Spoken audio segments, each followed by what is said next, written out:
Well, howdy, folks. Looks like we're up and online. Welcome, friends and neighbors. Hope you guys are doing well. It is another Monday night, so we have our chat, Q&A. Hit them into the chat. Our fearless mod is here, the mod father, Aaron Morrow. Thank you, Aaron, for everything that you do. Folks, if you have issues, you can reach out to Aaron. If there's anything that comes up, if he needs to patrol the comments section, he can certainly do that. Give him a hand, though, because he does a lot for these live sessions, and it really makes my life easier. Aaron, I truly appreciate it. A couple of notes tonight. I think already, thanks to Mr. Gooch. Glad you're here, Gooch. Tonight's beer of choice. Ecliptic Sunray Juicy. It is a seasonal. You can see it is pretty juicy. It's definitely not clear, but yeah. And I got this class at GABF for those of you that are beer fans. You can always attend that. Won't be going this year because they're not doing it. And thanks for Gooch for getting us kicked off tonight. If you want to support the channel, this is one way to do it. The super chats really help, and I want to make sure that I get you something for it. So if you do leave a super chat and support the channel, make sure you ask a question, and I'll try to get to you right away. The other way you can support the channel is really pretty straightforward, and you get something out of it too. Hopefully, something that you like. That's the goal, right? So if you go over to here and check out the store over at Teespring. Let me see if I can get that all the way blown up. There we go. You can always check that out. Anything you purchase over there, I make a couple of bucks on, about $2 a pop. And that goes a long way towards the lights and the software and everything else. So if you're new to the channel, make sure you sub and hit the bell notification so you know what's going on. And when I put something new out, and consider supporting the channel. Brian Gooch does literally every time. And I thank you, Brian. Hope we got your beer of choice in there in a way that you like. I'm going to cut this off, and we're going to get into it. If you are new to the channel and you're just checking this out for the first time, I'm Ryan. I run this and the Locked On Chiefs podcast, where I do a lot of other commentary that doesn't necessarily make it onto here just because of the forum. You can always check that out. And I do appreciate the back and forth. Leave your comments below. But if you're going to ask a question while we're live here, and it is Monday night, make sure you put some question marks before your question. It helps me pick them out of the stream, and it helps me double check what's going on. And if it's really bad, then I'll let Aaron let me know that I've missed something. So what I'm going to do right now is shut my volume off on the headphones so we don't get any feedback, because that is a problem. But it looks like we're good there. And I'm actually just going to pin that. Okay, so without further ado, we will get into it. Mr. Gooch with another one. Thanks, buddy. Let's all go rogue. I do have I have some new stuff coming that's actually going to say that very phrase at the Teespring store. So keep an eye out for that. So beyond that, let's see. The first question, Mr. Gooch. Damian for a CB. And I assume that you mean trading Damian Williams to try and get another cornerback that you think can help this team. And the concept I like. I just don't know that there's going to be any kind of trade market for Damian Williams. There may be once camp opens and there's a couple of injuries, very similar to what we saw with Carlos Hyde. I think that is a possibility. But I feel like from what we've heard from both Brett Veach and from Andy Reid, it's something that they're concerned about, that there's attrition there, that keeping a number of backs to keep everything moving in the right direction is something that they're very specific about, and that they want to make sure that they have the fort fully manned all the time. So I'm not sure that they're going to be in a hype fest to really move on, to tell you the truth. And we all know that Damian Williams, it will have some injuries that will keep him out for a couple of games. So I don't think that it's much of a concern about getting Clyde Edwards-Helaire some touches. That shouldn't be an issue. And I think they certainly will be some that are going to be focused in on that. I will as well. Oh, wow. You guys are great. More super chats coming in. I will get to you shortly. Morbian, how are you? It's going well for me. Let's see. And Mr. Gooch, you're on fire. I appreciate the support. I mean, besides all the questions, thank you very much. I know we have cap space for the rookies. Why try to do 2 mega deals when you may lose money on the cap this year? And that's a very important question, and something that I just talked about on the Locked On Chiefs podcast. It goes up here a couple of minutes ago, actually. It'll hit iTunes in another hour or so. And that really is what DeMaurice Smith came out and told his conference call, the executive director of the NFLPA, is that they're expecting, if there's nobody in the stadium, if they have to play to empty stadiums, they're looking at a $3 billion revenue shortfall. That would crush most industries, let alone singular outfits like a team. So you have to keep that in mind. And that's exactly a very good way to look at this. They can't be in a rush. Would I have liked to seen them sign Chris Jones and even still, if they could, because that would reduce that expenditure? Yeah, I probably would, but I can't guarantee that. It would reduce it this year, right? Because you could take it down from the $16 million tag value and get a reduced salary for what would be the first year, like they usually do, which is generally a big signing bonus and a very low salary in year one, much like they did with Frank Clark. So that's something to keep an eye on. But you hit it on the head, is that when you're doing these deals that are going to not only cost you a ton of money, but they're going to cost you over the years, you can't be in too much of a rush when you don't know what your revenue is going to be because of this COVID thing and what they're going to end up doing. They also said today that they're going to test, and I'm sure we'll get to that bit later, and that's going to be a whole different scenario. So thanks again, Ms. Gooch. Appreciate it. Hot and Spicy's here and said, which player do you want the Chiefs to draft, and what player do you think they're going to draft? Did you think that they were going to draft and didn't?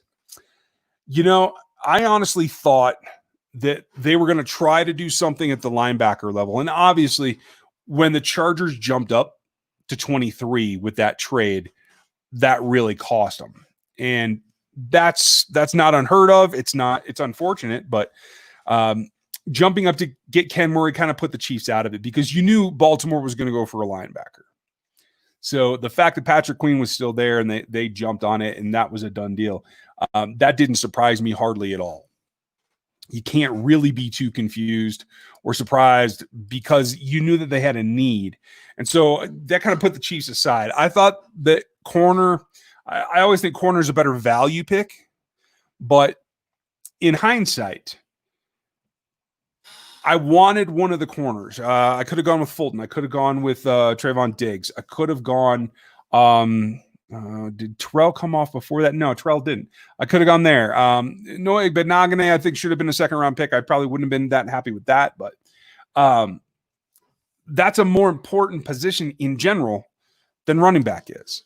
But here's the thing. Since then, we've heard how they scouted Clyde Edwards-Helaire. We heard what kind of impetus they put on adding another weapon. And clearly what we saw the rest of the draft from the Raiders, from the Broncos, and I just recorded, by the way, with all the Locked On Network, all the crossover shows that we check in a couple times a year. And it's clear, especially the Raiders and the Broncos, but the whole AFC West and a lot of the league are specifically making their rosters reflect the speed that it takes to defend the Chiefs.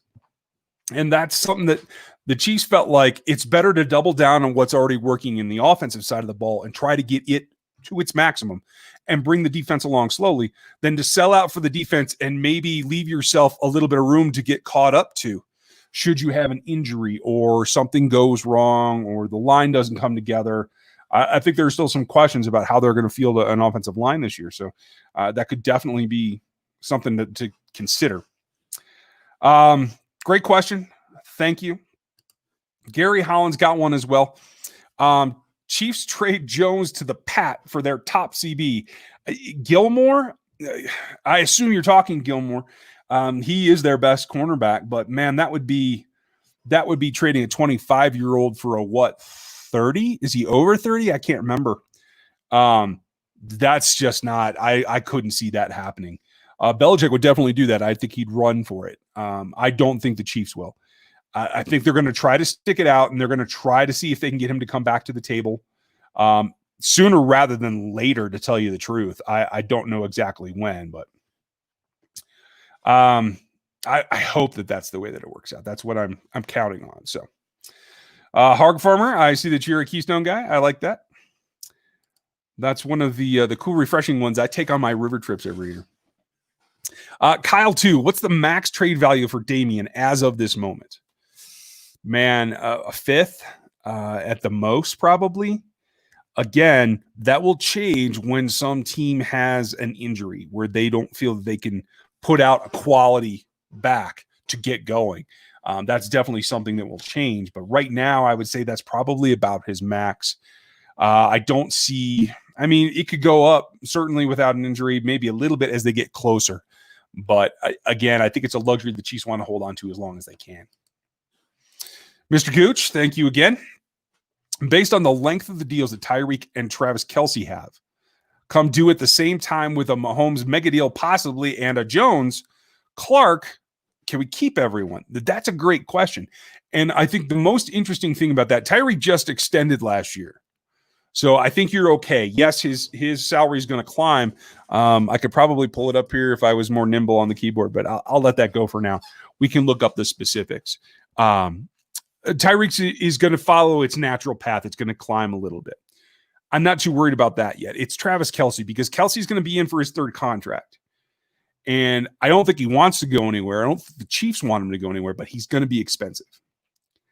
And that's the one that is hard to fit in, especially when right now it's slanted towards the offensive side, I believe, by a little bit. And when Mahomes' contract gets done, there's going to be a whole lot more money on the offensive side of the ball. That's going to be hard to justify. So it's going to be, what does Travis want to do? Now, Travis is a little bit older than most guys when they hit their second contract, or third contract. So that may play into it as well. That may get you a little bit of a discount. And certainly playing with Mahomes is going to get you a little bit of a discount. But I don't think it's going to be a ton.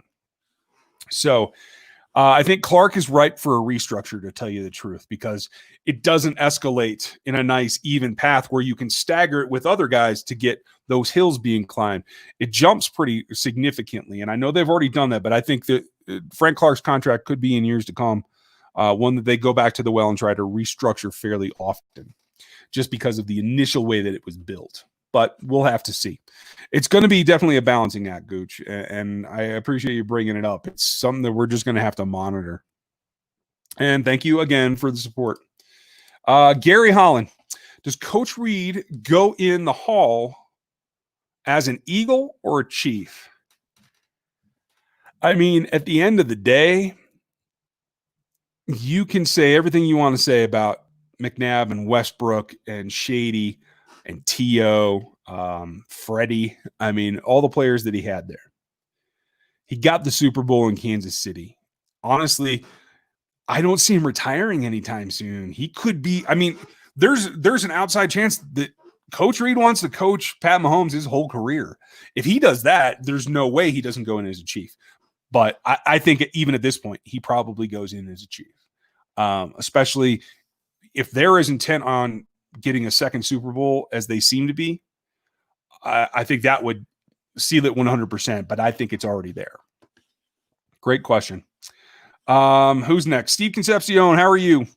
Can we get a shirt saying 49ers were winning the Super Bowl until Patrick Mahomes said, hold my beer? I like that one. And actually, I have a Super Bowl one coming. I have a couple of them coming. Problem is I got a great designer to help me with some of the logos and some of the things you guys are going to see. We're going to rebrand the channels. And that stuff was great. But like the individual things, I had some trouble getting my concepts out, so I had to do them myself. And so it's taken me a little bit longer. I will definitely have some stuff, and I will definitely try to say, we'll probably be on the back holding my beer. It's a good one, Gary. I appreciate that. Dillon Kruckman, how are you? Another long-time supporter, and I appreciate the super chat as always. If you could pick a player from another team in the West to join the Chiefs, who is it and why? Wow. That is a great question. And I could go a number of ways. I was pretty hopeful that they could move some money around in order to get Chris Harris Jr. signed, because Chris in at the slot, I think, allows Breeland and Fenton and Ward and Snead to play outside. and not have to worry about what's going on in at the slot. I would have really liked that. Would I still do that? Probably. I would also look. I mean, honestly, if you want to come out all guns blazing, make Henry Ruggs get in this offense. You put Ruggs, Hardman, Watkins, and Hill together, they literally cannot be stopped. I mean, that's pretty straightforward. Man, with the quarterback off the table, obviously, there's a couple of guys I like in Las Vegas. I don't think anybody I'd have to go out and grab, to tell you the truth. I mean, I'm not a big Joey Bosa fan, but I could certainly see the appeal of adding him opposite Frank Clark. I mean, good Lord, that would be incredible. That'd be tough to deal with. That said, the Chiefs are set at safety, so you can keep Derwin James for now. Again, with the rookies, I do like that Ken Murray, and he ended up there in L.A. Man, I got to practice saying that. So I would consider that too. A lot of the rookies would be on that list, to tell you the truth, and just forge the future more and more and more is what I would probably do. Mr. Tactics, how are you? Have the Patriots proved that what PFF says, namely that safeties and corners are more important than pass rushers?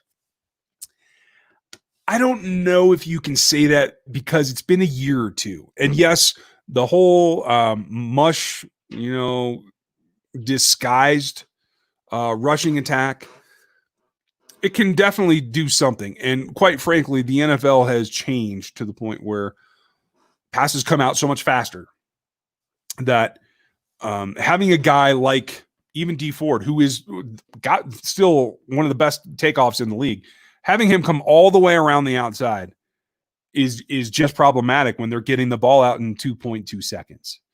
So it is definitely de-emphasized in terms of spending dollars on the front, but you have to have the front as well. It's kind of like you have to have a balancing act. You can't have just coverage without any pass rush. That doesn't do you any good either. You have to have, but I do think while you have to have both, I think the pendulum has swung towards the coverage. So I would say they haven't proven it, but they've definitely put up a good argument, and we'll have to see if that continues or if teams adapt some other way. They start playing tighter zones or getting away with playing 6 and 7 man coverages, then it goes back and it swings back to whoever can rush the passer best, then we'll have the advantage. So we'll have to see how long that takes and if it actually holds. Good question, Tactics. Mr. Hog Farmer, if you could catch and train a Bigfoot, do you think he could make the roster? Well, yeah, sure. Why not? Yetis have hidden out there long enough. You could make them the 6th lineman or something. Sure. Why not? Mr. Porter, before I answer this question, you guys, give Jeff a hand in the chat. Jeff is the best researcher that I've had work with me on the Athletic Matrix ever. And Jeff, actually, I have a new wrinkle I came up with over the weekend that I need to talk to you about. So I'll reach out this week. But all the stuff that you saw came from research that Jeff did. We tackled it together. We did a lot of it, but he did a lot of the crunching. And I really appreciate that. So give Jeff a hand, you guys. He definitely helps. We are expanding.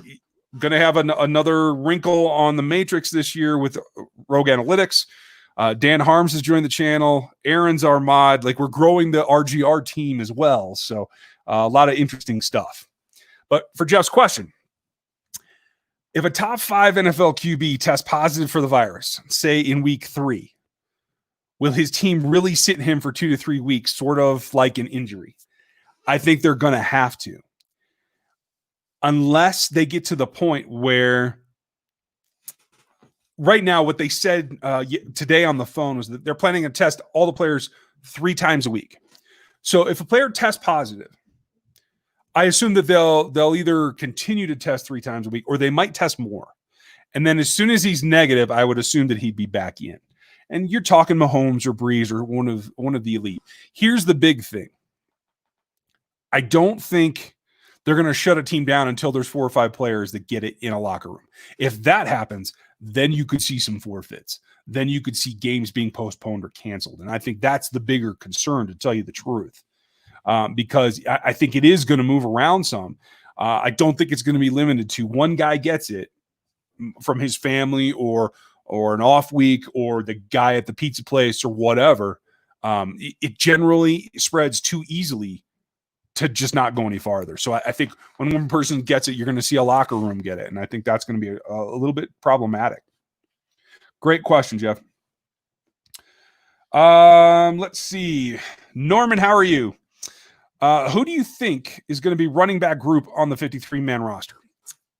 Obviously, right now, unless something changes and they get value for Damian Williams, which is an outside chance, and a lot of people are thinking about that right now.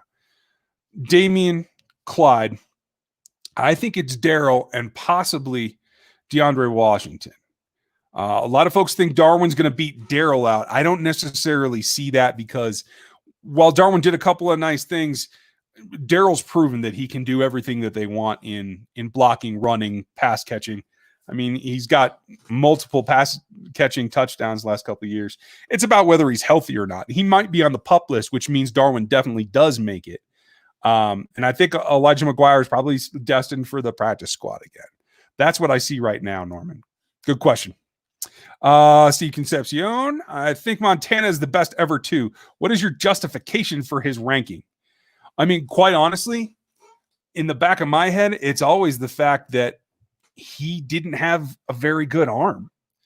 He was never a gunner. He never had the Favre and the Mahomes thing where he could just put it where nobody else could get it. It wasn't just that Jerry Rice was good. It wasn't just that he could run down the field. It had to be done correctly. It had to be manipulated with eyes. He had to control safeties. He had to manage the game. He had to get the run game. I mean, this was back in an era, you guys, where you still ran a lot. And so there was a balance there. I think it was more about being a leader of men. And I do feel like Joe Montana, that story about him seeing John Candy in the stands before he threw the catch to Dwight.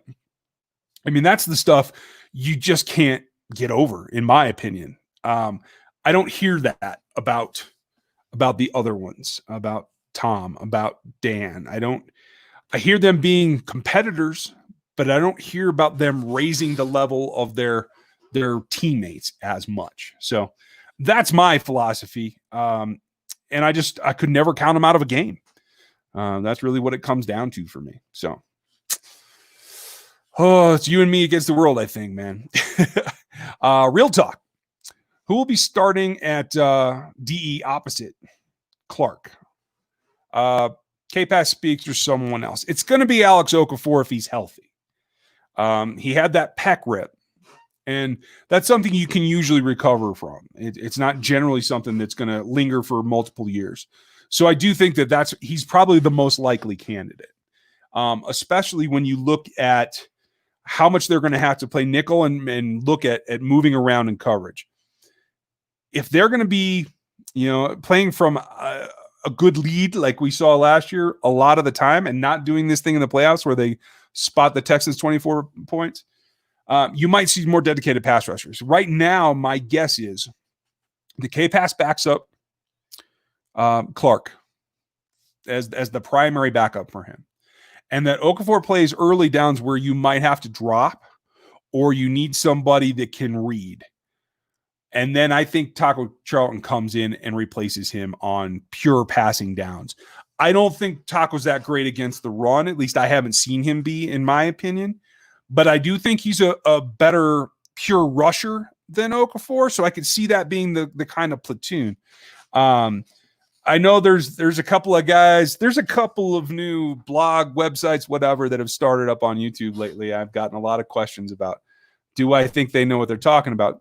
Some do, some don't.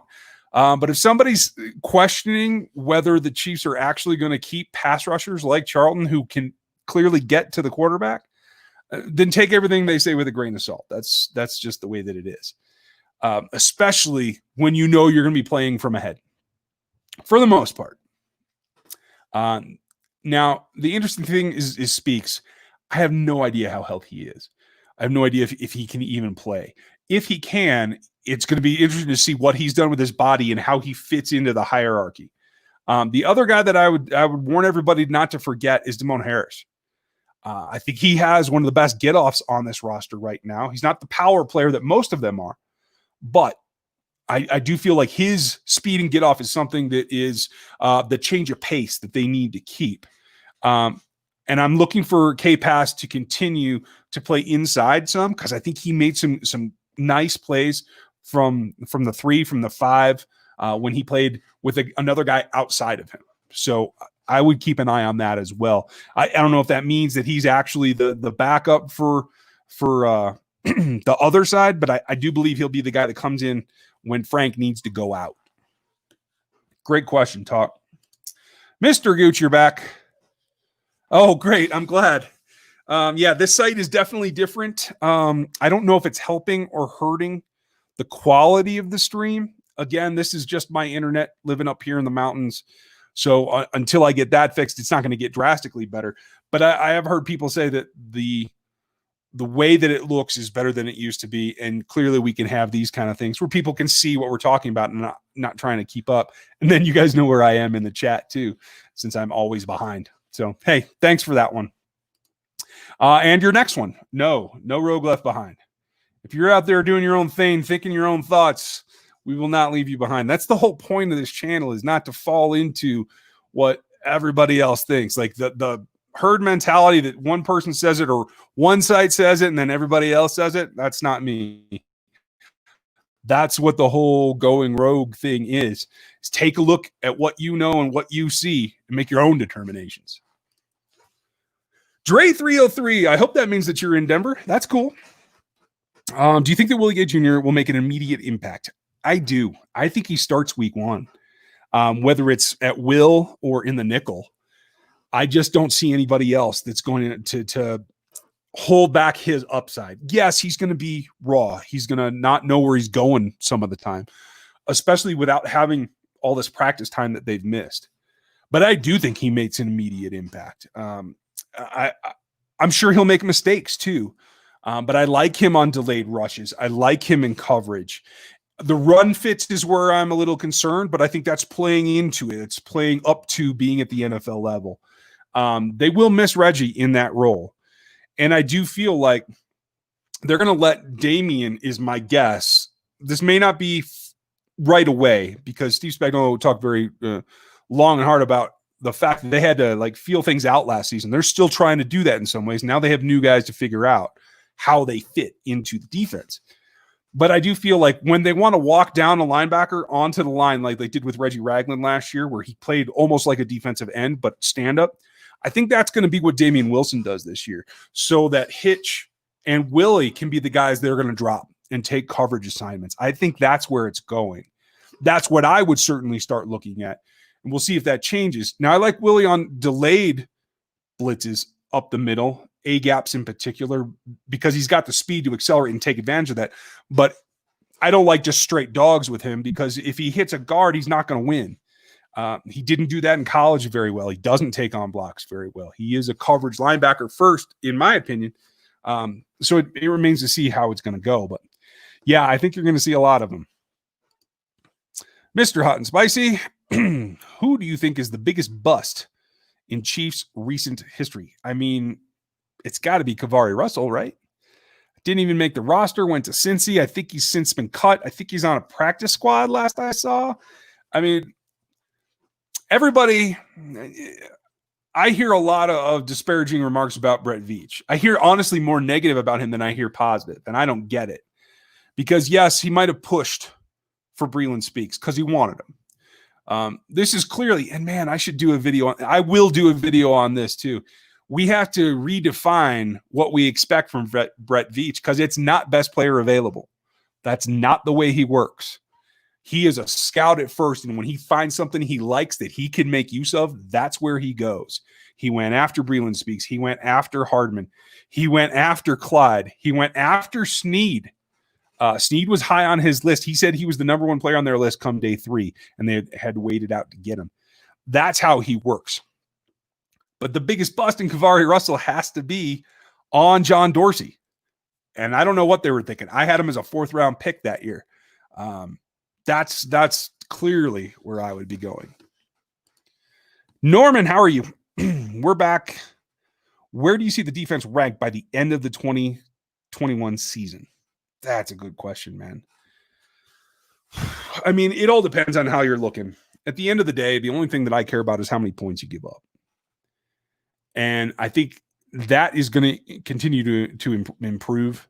I could see them pushing for top 12, top 14, something like that. Again, it's year 2, which helps, but there are a number of pieces that are being replaced with players.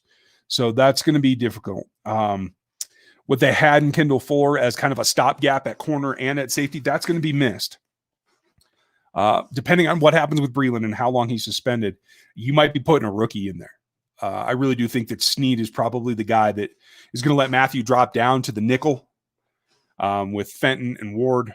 And if you guys missed the Fenton film last week, I go back and check that out because I was really happy with what I found on there.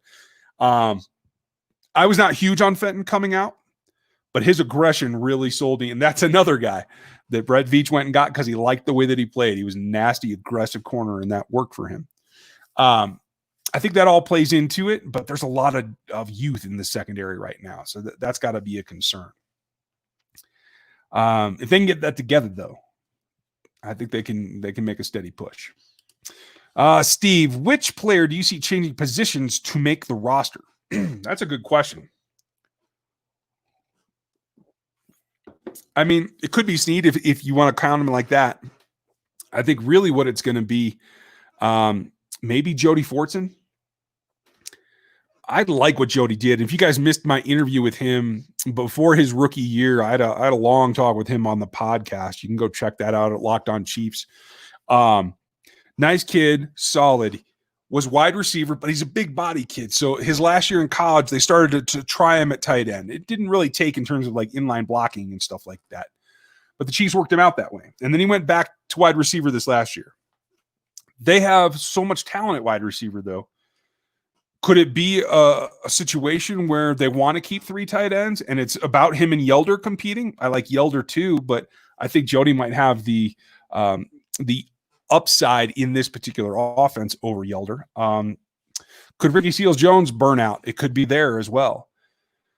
I think the big one is going to be rookie Darrell Williams, the lineman.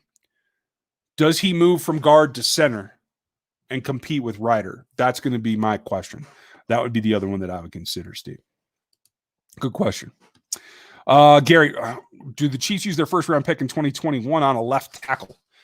That's a very interesting concept. Supposedly this coming draft class is going to be good. It looks like college is going to play. So we're going to have a full slate to figure that out and have the film to look at. And honestly, with Dan Harms coming on board the channel, we are going to have more college film going up to next season. So don't worry about that. It's definitely up there because I think Niang is there right now as swing tackle in case somebody gets hurt. But Fisher and Swartz are both getting older. And I think Fisher's going to need a contract first, if I remember correctly. Don't hold me to that one. I'm not 100%. But either of them could decide at some point, if they get to the injury standpoint, that they don't feel that it's worth the grind anymore. They both made plenty of money. They both have a Super Bowl ring. I could see one of them deciding to hang it up, and then you would be in tough shape. Niang would, I think, be the next in line right now. Martinez Rankin has played some tackle on the left, but I don't think I would want him there. So, yeah, it could definitely be, especially if the Chiefs are picking in the 30s again, which I fully expect. It could be that that's where the value is, and they do need that. That said, they have not invested highly in offensive line at all. Man, I can't remember. Would they spend a second-round pick a couple years ago? That didn't work out. I just don't think they're going to do it. I think they want athletic guys that have a nasty streak that they can teach. They want to coach them up, and I think that's going to be their process going forward. So maybe that would be a negative against that concept, but I won't put it past them yet. So we'll see how it goes this season. And Steve, would you rather have an elusive back like Jamal or a power back like Larry Johnson? Can I have both, please? Like Walter Payton? Yeah, I'd love both. But no, in today's game, you got to have the elusive guy because he's got to get out and catch patches. But that's why there's committees. And I want to have a power back too because I want to be able to get that 3rd and 2.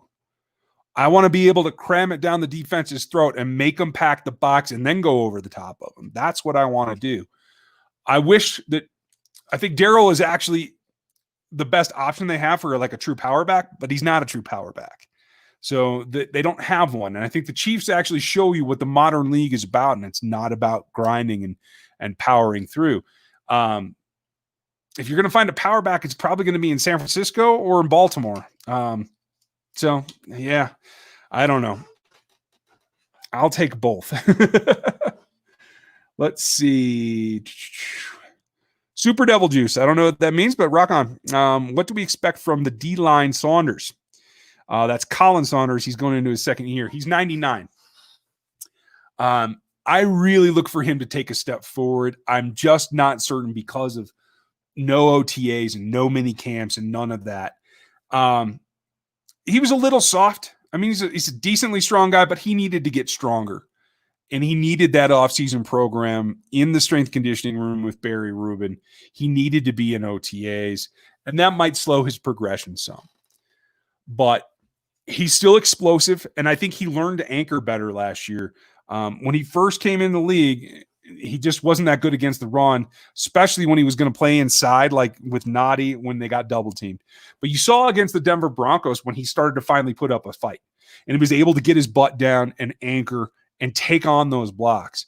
Now I think it's about he needs to slim down a little bit. I think he was a little too heavy because I think he's still more explosive than he is strong, and I think he could be a pass rusher that can sub in for Jones quite effectively if he can get just like 10, 15 pounds off. I think he'd be better off at affecting the pass game.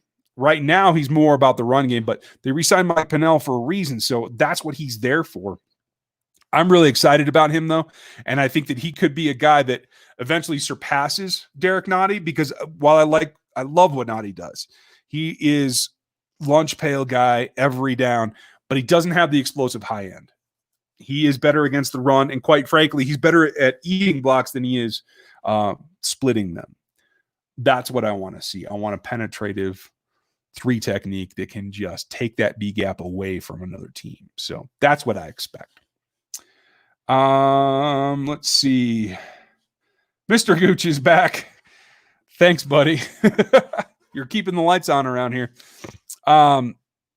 Speaks for either a thumper like Ragland or just an upgraded linebacker. I won't argue the concept. I'm totally with you, but Speaks has no value around the league. No one's going to give anything for him unless it's a situation like we saw with Ward and the lineman the Chiefs traded away when neither of them was going to make that roster. If they get a situation like that, maybe, but they don't want a thumper. If they wanted a thumper, they could have kept Reggie. Reggie would have stayed. They thought at one point that Reggie was going to be a leader on this defense. It didn't pan out, but they like the way he plays in certain situations. I just don't think they want a thumper. Steve Spagnuolo wants to get pressure with 4, and he wants to defend the run with 4.5. He wants the linebackers to be good. They don't have to be great against the run fits. I don't think a thumper's in the Chiefs' future. They just don't want it. Let's see who's here. Natalie's here. How are you, Nat? Mako. How do you see Willie fitting in with the linebackers, and do you see a big jump for Juan Thornhill? Thank you. I appreciate that you like the show. I like the show too. I am really trying to hold down my expectations for Juan Thornhill because I love the way that he plays. I love what he did in college. And I thought that what you saw the progression from like week 5 through, I don't know, after they came back from Mexico, like I felt like teams started to be wary of him. And that's key for this defense. They have to be scared of trying to go over the top because he's there. Now the injury slows it, certainly. But I'll tell you this, the silver lining of him being injured late in the season and what's gone on this offseason, he hasn't really missed anything because there hasn't been the on-field stuff. There hasn't been the strength and conditioning stuff. So, like, if he was going to do it, this was a good year to do it. I mean, as it all works out. But I do feel like he's going to continue to move forward. And I think Tryann clearly is the leader, not only of that group, but he's an inspiration to that group. Juan talked last season, early in the season, about watching Tryann when he was playing high school. Like 3 cornerbacks this year came from Louisiana. Like, all of them have mentioned watching Tryann. This is a thing that I know that he likes to go by the name landlord, but he's really like the circus leader. He's going to corral this whole secondary, and all of them have been inspired by him at some point. Just about. I'm really excited to see what that happens. And here's the other thing. I still feel Tyrann's better at nickel corner or robber. I don't like him deep. I think it's wasting some of his instinctual talent because it just puts him too far away from the action. Teams can avoid him too easily when Tyrann Mathieu plays at the deep free safety and single high. But that's what Snead's for. I think Snead can play corner, he can play nickel, he can play safety. And I think he's a guy with long limbs and tons of speed. He's faster than Juan Thornhill, actually. And if you're going to see a guy that's going to play deep with Juan Thornhill when they want to go to a too deep safety with an open middle, whether it's cover 4, cover 2, or whatever they want to do, I think it might be Snead eventually. It might not be this year, but eventually it will. And that lets Tryann do what he can do. And I am excited about that. So more power to him.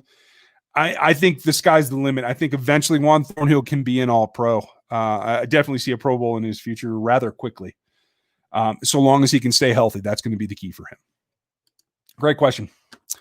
Julio. Oh, I'm not showing you anymore. Get out of here. Oh, Nikki thinks Taco's going to be the starter. Could be. Very well could be. Mr. Gooch. I know he has my vote, the Sausage for the Ring of Honor, and for the block of the century. Yeah, I mean, you want to see a Super Bowl, put Sherman in. I'm just saying, you'll get no argument from me. I know Anthony's getting older, and I know he's pretty expensive. I mean, what are there? There's 6 teams that keep a fullback in the league anymore. But I hope that they can, man. I think he makes the roster this year. I don't know about after that. I'm really excited about what John Lovett brings, but he's definitely more of an H-back rather than a fullback. He's not a crushing down lead blocker. He might even be classified as a tight end eventually, but I'm excited to see what he can do. I thought he looked good in preseason last year before he got hurt, but that's not a 1-for-1 thing. And I think Andy will eventually keep or bring back a fullback. And you're going to find that if teams continue to play nickel and dime as their base, teams are going to start loading up and running the ball more because it's simple math. If there's only 6 guys in the front, you run a fullback, you're even numbers. Now you're gone. I think the pendulum will swing back eventually. I just don't know if it'll be in time to save the fullbacks. Excuse me. Cheers. Gary Holland. Is the offense more important than thefts now, with the NFL trying to become more like the Chiefs offense? I'm not sure what thefts is. Oh, more important than the refs. Yes. I mean, honestly, I think that's part of the philosophy the Chiefs are employing is they want to make their strength stronger. It's hard to get a better receiving core. It's hard. Travis Kelce's the best tight end. I don't care what anybody thinks about George Kittle. He's very, very good. Until he puts up, 4 seasons of 1,000 yards and 8 touchdowns like Travis Kelce is, then he's not the best in the league. That's just the way it is for me. But yes, it's very small increments that you can improve the offense, but by doing that, you keep everyone else on notice. And I think that's how they feel that. I think they do feel the offense is more important. And that may just be Andy being Andy because he's an offensive coach. I mean, that teams and players take on the personality of their coaches. That's well known. The question is just how far is it going to go?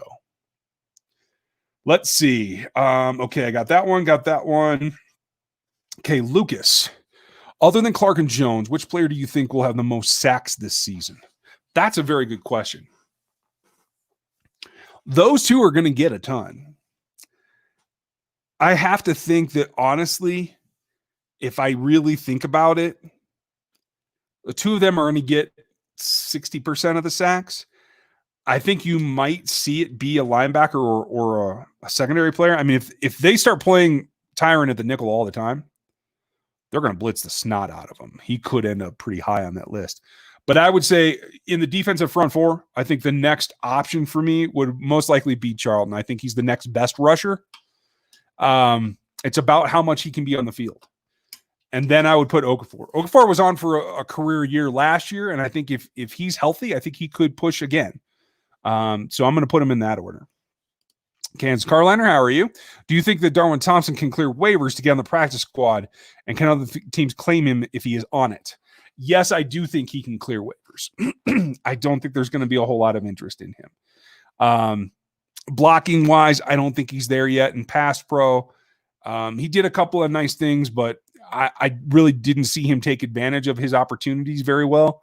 So I think he can clear waivers and get to the practice squad. Now, beyond that, there is something to be said, even for a part-timer. He got snaps in the Super Bowl. He got snaps in the playoffs. So there is a bit of it where a team who has a string of injuries at the running back might come calling. And yes, they can sign him away from the Chiefs practice squad. That's really how it works. You can go pay a guy to become an active player, and that's how you steal a player. You can't take a guy that's on a practice squad and sign him to your practice squad, but you can sign him to your active roster.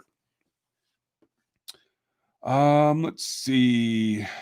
Jeff, what is the future of Eric Fisher and Doc LDT? This might be LDT's last season. I got to tell you, I don't know if they're going to re-up him. I believe this is his contract year, and I just don't know. Honestly, I don't know if they're happy enough with his play to sign him to another major contract when you have to sign Jones and Mahomes. And, I mean, he's already making 8.4 or whatever it is.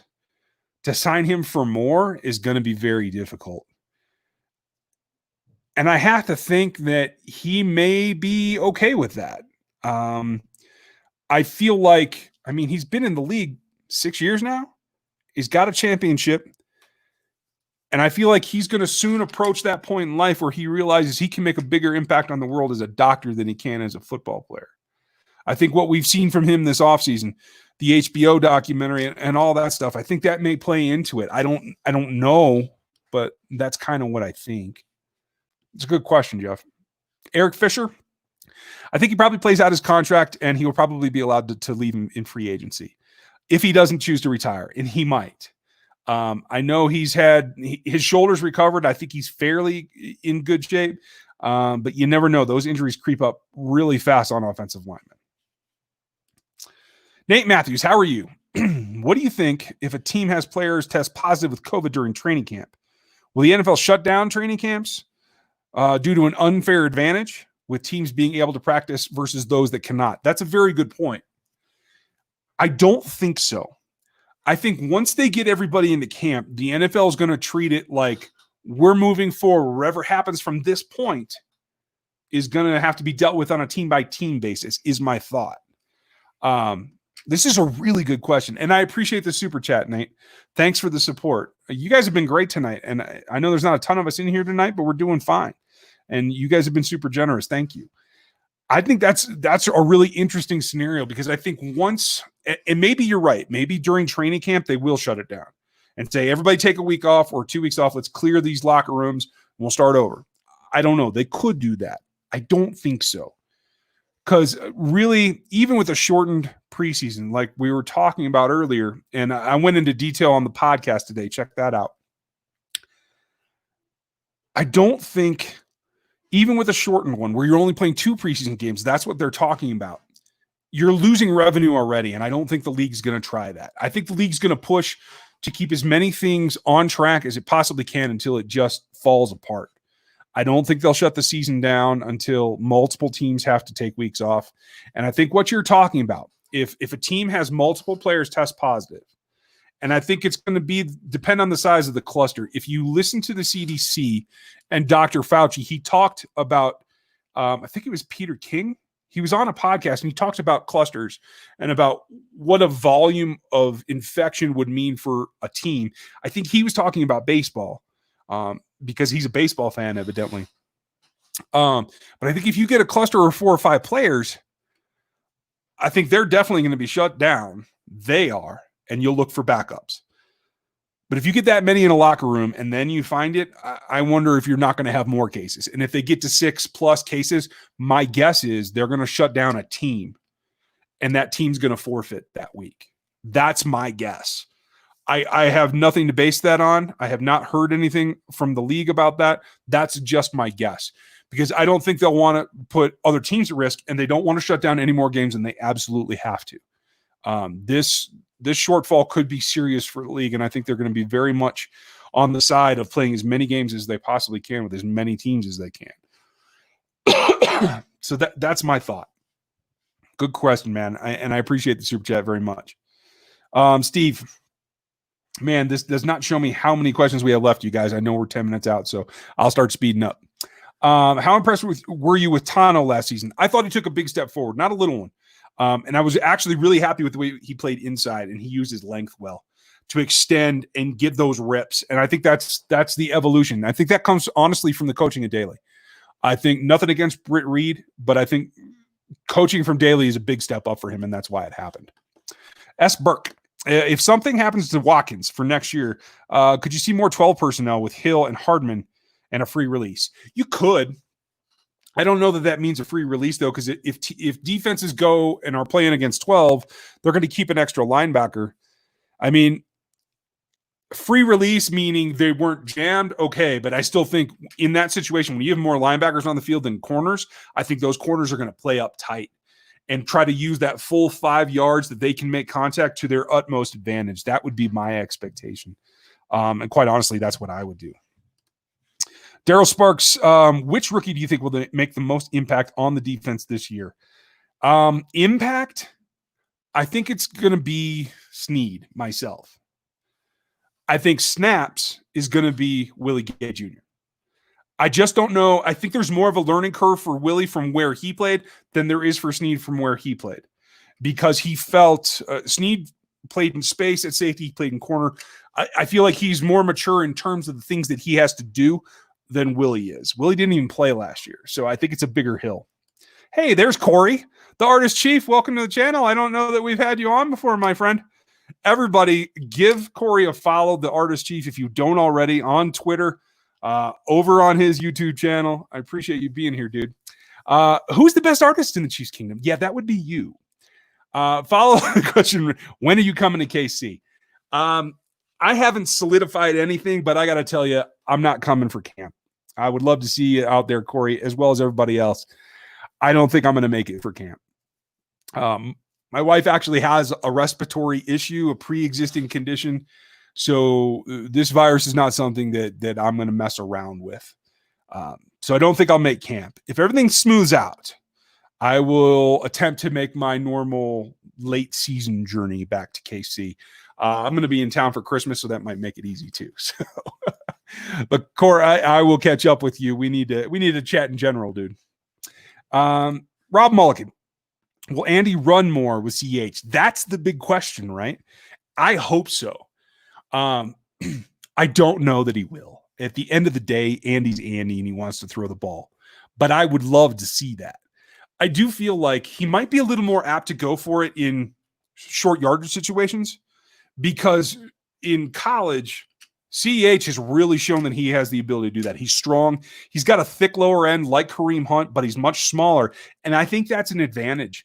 Much like we saw with Darwin Thompson squeeze in through smaller gaps, I think that's something that Clyde Edwards-Helaire can do in short yardage situations. I certainly hope they give him the shot. Good point, Rob. Dre, do you think that Tommy Townsend is an upgrade from Dustin Colquitt? No, I do not. I know Dustin's older. I know there's plenty of reason to say that his power had dropped off, even with a small power drop. No, I don't think so. But at the end of the day, your job is to get hang time and get your coverage down there. It doesn't have to go out of the park. I think Bucker might actually handle kickoffs. I don't know. We'll see what happens. So, yeah. No, unfortunately, I don't. I think it was about the fact that he's older. he could get injured, and the salary was there. Real talk. I heard Hardman was going to have a bigger impact this season. So does that mean that his punt kick returning duties will continue or not? I think they'll start off that way, but they have other guys. They brought in a ton of free agents, UDFAs, to try and fix that situation. And I believe that is to let Hardman play more offense. But they also have some other guys. Snead's done it. I think Fenton's even returned kicks. I think they'll find something. Jeff, yes, I agree with you. Dustin, do you think we'll see any of Armani Watson Breeland Speaks this season? I think we will see Armani quite a bit. Right now, there's only 4 safeties on the roster. And especially if there's a hiccup with Snead, I think Armani's the next guy at free safety. If there's anything that delays Juan Thornhill, a lot of times the guys come off an injury like that, they have little tweaks. It's not like the knee structure. It's the soft stuff. It's hamstrings or whatever. So you may see an opportunity that maybe Juan has to take a week off or a couple days off practice. You'll see more Armani Watts, I think. Speaks is a total question mark, and I'm really interested to see. Right now, he's low on the depth chart, and I don't even know if he's in shape, man. Hot and spicy, are you thinking about making the 53 roster prediction? I will make the prediction, yes. It probably won't be till the week before the final roster comes out. That's what I do most years. I've toyed with doing an early one. A lot of people want to see it. I might take a swipe at it, but I'm probably not to. Who else? Marshall. Hey, Marshall's back. How do you expect to see Yelder at TE3 over Bell? I thought Bell was a free agent, but yeah, I like Yelder better. I would do that. And Marshall, we need to catch up too. Hope everything's going good for you and we can figure out something. Neil Burdett, have you heard anything about Len Dawson lately? Haven't seen much of him. No, I haven't. Since he retired from the radio, I have not heard hardly a squeak. I know there was that one press event that he did with Mahomes, but that's it. I don't know what that means, man. He's lived a life at a pretty good pace. I don't know if that means he's slowing down or if he's just enjoying retirement. Steve, are you concerned about Andy's 4-minute offense? I'm always concerned about the clock just because I feel like the options sometimes get away from him. But quite frankly, I think Bieniemy's doing a good job balancing him right now. It's when Bieniemy leaves that I think it's going to be a question. You notice that when Pat wanted to run Wasp, he was talking to Bieniemy, not Andy. I think that's significant. And I think when it comes down to it, like Dave said, very good point, Dave, when it comes down to it, a couple years from now, after Eric Bieniemy's a head coach somewhere else, because I do think that's going to happen rather soon, probably after this year, I think it will be. Mahomes is going to run that. I think he will become the Peyton, the Tom, the whatever, and he will run the offense, and that's going to be that. Andy will probably throw some things at him, more of a collaboration, but I don't think it will be him making a call and Patrick running in. I think Patrick will be calling his own at that point, if he hasn't already. Quite frankly, I think some of those plays he does call himself. Have you met Mahomes yet? No, I have not. My brother has a couple times. My brother's a photographer in Kansas City, Jason Tracy Photo, if you want to check him out and you need photography. He did the Oakley shoot with him and had a lot of really nice things to say. I've never met Patrick. Maybe I will someday. You never know. Honestly, there's probably a better chance that I meet him here in Denver. They might give me a press pass this year. So, Aaron, we did hit 13K just the other day, so thank you guys. Evidently, you guys like the film review, so we're trying to do more of those. At least the folks that weren't subscribers before dug them. That's what brought a lot of them in, so we're going to keep that up. Let's see. Next question. Okay. All right, you guys. I'm not seeing many more questions, so that's perfect. We're right at the time frame. Oh, Ponaquai made it. How are you? I've spoken to our governor. He agreed to let only you in from the massive island. Thank you. I appreciate that. Hey, when the governor lets me come back, I'm more than happy to come back. I have people on multiple islands out there, so I would love to be back. I hope you're doing well. Low Lip, have you heard about the helmets and a special mask built into them? What's up with that? I have not heard about that. And quite frankly, unless it's mounted to you could do a shield like an Oakley shield, but down low to prevent respiration back and forth. That might have some effect, but I'm sure they're going to be testing that. I haven't heard of them implementing it at all. So, oh wait, I must have scrolled too far because there's more questions I missed. Dang it. Okay, going back up. There's that one. There's that one. No, Dave, not funny like a clown. Okay. Oh, there's Adam. Okay. Do GMs discuss how the team's salary cap can play out in future seasons when negotiating a deal now? When Sammy's contract comes up, Chris Jones will fry his money. You know, that's a very good point. And they talk internally. I'm not sure if they talk with the other, with the agents and everything, because I don't think the agents care. The agents are there to get their money for their client. But definitely, I know that the Chiefs have salary cap discussions at least 2 years out. I've talked to a couple of people from the organization, and that seems to be the going problem all the time is where they're going, how they're going to spend to get there. Lucas, I assume you mean Lucas Niang, Pono. I don't think so. They say they're going to give him reps at guard and let him compete. I can't see him beating out LDT, and he's only played on the right in college. So going over to left, he may be one of those guys that makes that transition easy. But a lot of offensive linemen have trouble with that, and I can't really see him doing it. And quite honestly, for his longevity, given that he had a hip labrum, that was his injury in college that put him out. I would love to see him just be the swing and be the backup and not have all those reps. But I do think he is the future at one of the tackles probably. Okay, let me make sure that I don't miss anybody else's questions. Oh, it looks like there's another super chat. I'll make sure to hit that. Lolip, who makes the roster? Darwin, Damian, Daryl, DeAndre, and Clyde. My initial take, everybody but Darwin. I think they do keep 4, and they try to get Darwin to the practice squad. Pono, do you think there's real interest in Damien out there with CEH? Which I think after the preseason, it dictates it. I don't think there's interest now, but you're right. After the preseason, especially with injuries, there could be.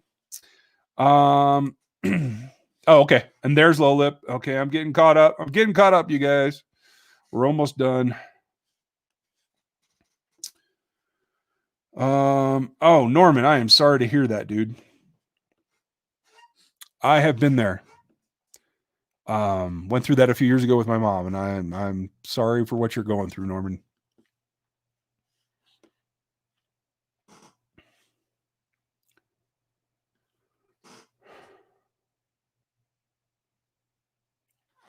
Okay, drummer dude, thanks for your super chat. I appreciate the support.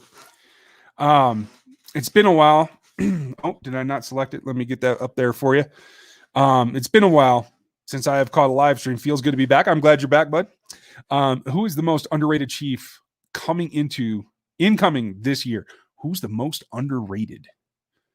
Wow, that's good. It might be Bo Pete Keys. He's raw. Don't get me wrong. He's not a polished prospect at all. But I do think he has a lot of upside.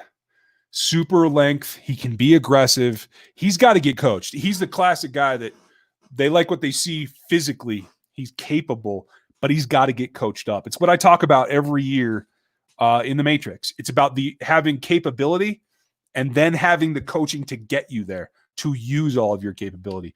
So I think that may actually be it. Okay, Aaron, thanks for giving me this one too. Kimberly asked, did you say DeAndre Washington is making the team in your opinion? Yes, I think he probably will. I think they want another pass catching back. I think that's certainly him. I think Darwin's a little bit behind in that particular area. So, hey, drummer dude, I just want to say that's your first super chat ever for the channel. So thank you very much. And Norman, our thoughts are with you. That hit me a little bit, so I apologize for slowing down there, but we'll do this one. Last question from Dan. Do you see Tackle Charlton making a big impact on D, especially teaming up with his old teammate Frank Clark? I kind of do. A lot of guys that aren't comfortable with themselves or their role in the league really need that comfort level. And Frank was kind of a mentor to Taco when they were at Michigan. I think think he's 2 years younger, Taco is. And here's the other interesting thing. They drafted Mike Dana from Michigan as well. He played mostly at Central Michigan, but his last year he was at Michigan. So there's that kind of 3 guys there that could really push. And I think that coming together can often help a lot of guys. It's funny because you see guys in the league and they still wear their college colors. It doesn't go away. So I do think it has an impact. Thanks, Dan. That's great. I think that's your first question too. Nice to see you. Jimmy Phillips, how are you, buddy? And I think this will be the last one, you guys. If our week 1 starting 05 or 5-0 lineman is the same, who are the starting 5 in week 9 or the halfway point? Are Niang or Allegretti or an UDFA? I think it might be the same starting 5, meaning Wiley would be the left guard. I don't know if it stays that way. I think Rankin might come back. He's the guy that I'm thinking that is probably the 6th best right now. I think Niang, they're going to leave at tackle in the end. I'm sure they'll try him at guard, but I think they're going to leave him at tackle. And unless Fisher or Schwartz gets hurt, he shouldn't have to play. Allegretti's a question mark. I think they want him to play lower. They want him to get down. And I think if he's worked on that this offseason, I think that may work out for him. He could be that guy. So, hey, that's it for me tonight, you guys. Thank you for being here. Thank you, everyone, for the super chats. If you want to support the other way, make sure you go over here and grab yourself something. I do have some new things coming here, hopefully in the near future. We'll see. And we'll be back next Monday night. I have another rumors video coming out tomorrow. Check that out. It's kind of creepy. And then we have a film review on Wednesday, and we should have something later in the week too. So thank you for all of your support. Hand to Aaron Morrow, our fearless mod. Dan Harms will be back with us. Thank you all. Have a good night, and I'll talk to you next time.